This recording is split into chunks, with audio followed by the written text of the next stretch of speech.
Is credit score really a deal breaker though? For some people it is. For some people it's a deal breaker. You got a 480. You see a 480 credit score, you're like, bye. Like, bye, Felicia. Blessings and love. It is always a great day here at Refuge and Fortress. My name is Emmanuel O. And I'm Lonnie O. So you're dating. You're in a serious relationship. You're having the important conversations, the serious conversations. You've decided this is the girl you want to be with. You decided this is the guy you want to be with. So here are 5 money talks that you should have with your significant other once you decide that they are the one.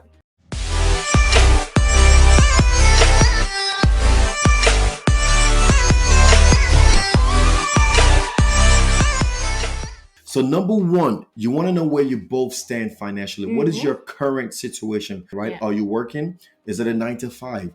Are you on contract kind of work? Do you have a business that you're running? Because you want to see how it correlates with your income.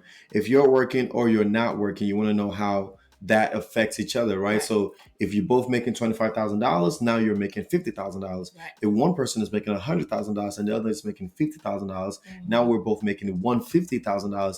If it's 100, now we're both making $200,000. Right. But the moment you know where you stand financially, it helps you to start having even deeper conversation as far as money is concerned, because now we're thinking, well, we have $100,000. What can we do with $100,000? Exactly. What kind of future can we plan with $100,000 or $200,000? Whatever the case may be, you want to know where you stand financially right now. And that is the beginning. That is the foundation. And then as we go into the list, then we can build up from there. Right. And that takes us right to the second money talks you want to have with your significant other. Yes. Now we're talking about what is your future plan? Mm-hmm. What is your future financial status? Yeah. What do we mean by that? Pretty much, if you're working a 9 to 5 and you're building yourself up the ladder, is that the plan? Do you want to work your way up from associate to senior associate to vice president to president, what partner, is the plan with that exactly? Is that what you want to do? Or do you plan maybe a year or 2 living 9 to 5 and going to start a business? Because then you want to know how you can navigate these situations. Okay, are we going to go from a steady income to maybe an income that fluctuates, maybe an income that, especially in the first stages, year or the second year, so you want to know these things. What is their future plan financially? Right. Do they plan to stick to their career job? Do they plan to move on to their business? Do they plan to stay in their business, or do they plan to transition to a 9 to 5 job? Absolutely. You want to understand what their future financial plans are. And you definitely want to have this conversation, because sometimes when you get into a relationship or you get into a marriage, you're thinking to yourself, when my husband or the wife, it doesn't matter, when one of us hit that 250 mark, one of us is going to stop working, right? Or maybe that's when we're going to start having a family, right? Maybe we're going to start thinking about how buy a house, make a big purchase, or one of us can stop going to work or working as hard because the other person is making up for it. You kind of want to know, because that way you're able to plan your financial situations in the future. Not just your financial situation, but your life, as it pertains to money, right? Yes. And then again, we're discussing money this month. This entire month, we're talking about finance and relationship. Yes. Again, the goal is to help you grow in faith and definitely help you win in relationships. The third money talk that you definitely want to have now that you guys are serious is, what is your credit score? Very important. Right? Very important. And we understand that we have a lot of viewers from out of America, out of the country. We have a lot of viewers from Africa who doesn't necessarily understand why we're so particular about credit score. Yeah. In America, credit score, we say cash is king, credit score is queen, right? Yeah. You kind of need credit, a good credit, to be able to do a lot of things we're able to do here in America. So if you don't necessarily have a great credit score, it could really slow you down in achieving a lot of things that you want to do. So that's why you want to ensure that at least you know where you both stand from that credit score standpoint. So you're able to either start working towards getting a better credit score, or you're able to start executing some plans that you guys may have based on the fact that you both have great credit score. And some of you might even decide not to do anything that jeopardizes each other's credit score, right? You figure out a way to work around that to make sure that your credit score is not being affected by your spouse's credit score, and you're still able to move forward and get things done in your financial situation in your family. Yep. And this is not to talk about whether or not, okay, if you find this thing out, do I still want to be in the relationship? That's entirely up to you. Absolutely. These are just conversations you should have with your significant other, so that way you can know how you can build together, because that's essentially the whole point. Is credit score really a deal breaker though? For some people it is. For some people it's a deal breaker. You got a 480, you see a 480 credit score, you're like, bye. You're like, bye, Felicia. But honestly, it's something you can work on. It's something that can be fixed. It's all about that togetherness that we're always shouting at you guys. But honestly, though, another point about that is that the credit score also, if there's no real explanation behind it, like some people have great reasons why their credit score is not the best. Some is just bad recklessness, like money management, irresponsible spending, and they were just reckless. You know what I mean? So it kind of tells you their financial habits. Also, it tells you a lot about a person when they have really jacked up credit score. How have they been managing their financial situations before you showed up, right? But sometimes there are good reasons, right? There's some people are only 7 years old and their credit score was jacked up before they were born. Yeah, we ain't gonna get into that, but that's a serious problem. That's a serious problem. And just to kind of add to that too, even if they had a reckless spending habit, doesn't mean it's a deal breaker either. No, not at all. Because people go through things. It could be for some people though. It could be for some people, but people go through things in their past, and they're not the same people they were before. Absolutely. So you keep that in mind. But this is just to let you know, these are conversations you could have. You shouldn't Don't be shy having. away from conversations Definitely like not. this. You definitely want to have conversations. Absolutely, like this. absolutely. So the fourth money talks that you should be having with your significant other is, what are your financial woes? What are your financial woes?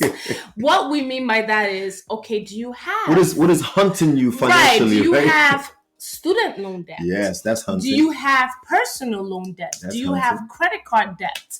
Do you have car loans? Do you have child support? Maybe a property that you had before, that's also there too. Do you have child support? Family members you're taking care of? Family members you're taking care of. These are things that you definitely want to know. Absolutely. Because then remember, you're coming together. You're putting all your things together. So you got to know how that affects each other. You got to know how to, what you need to do to fix it and to work on it, because you're doing it together. Yep, absolutely. So their financial burdens becomes your financial burdens. And so if you're not cool with that, this would be the time to have that conversation and let it be known. Or you don't have to, right? You don't have to be scared. You don't have to run. No. But you definitely have to have this conversation, because these are things you definitely want to know. I mean, think about it, right? You get into a relationship, you're getting serious, you love the guy, he's a good guy, the girl. Oh, the girl, he's she's lovely, everything is good. But then you find out that she's $250,000 or $500,000 in debt. That's very possible, yeah. You go to law school, you go to medical school, these things are expensive. Yeah. You know what I'm saying? But you find out that they're like $250,000, $500,000 in debt. That's a lot of debt. That's a lot, right? That's something you should know. Now, here's the thing. The idea, for example, for the doctor is like, because I'm saying doctors and maybe lawyers, right? They're the one that go to school for a very long time, and it's expensive, and they have to take out loans sometimes if they don't get scholarship or whatever like that. If a person is $250,000 deep into student loan, and the idea behind that is that after graduation, you're going to get a great job. You're going to work, and you're going to be able to make payment on the student loan. Right. That's the idea. That's why we go ahead and get student loans. Now, you graduate. You're 250 deep. You talk about you don't want to go to work. You don't want to be a doctor anymore. You don't want to be a doctor anymore, right? Ha! It's a serious matter. Because now you got to figure out how you're going to pay the debt, definitely. Exactly. You know what I'm saying? So you definitely want to have these conversations, man. What are your financial woes? Yes. And how does that play into my life and my future? Yeah. Listen, it sounds like we're being tough. Does it sound like we're being tough? No. I don't think so.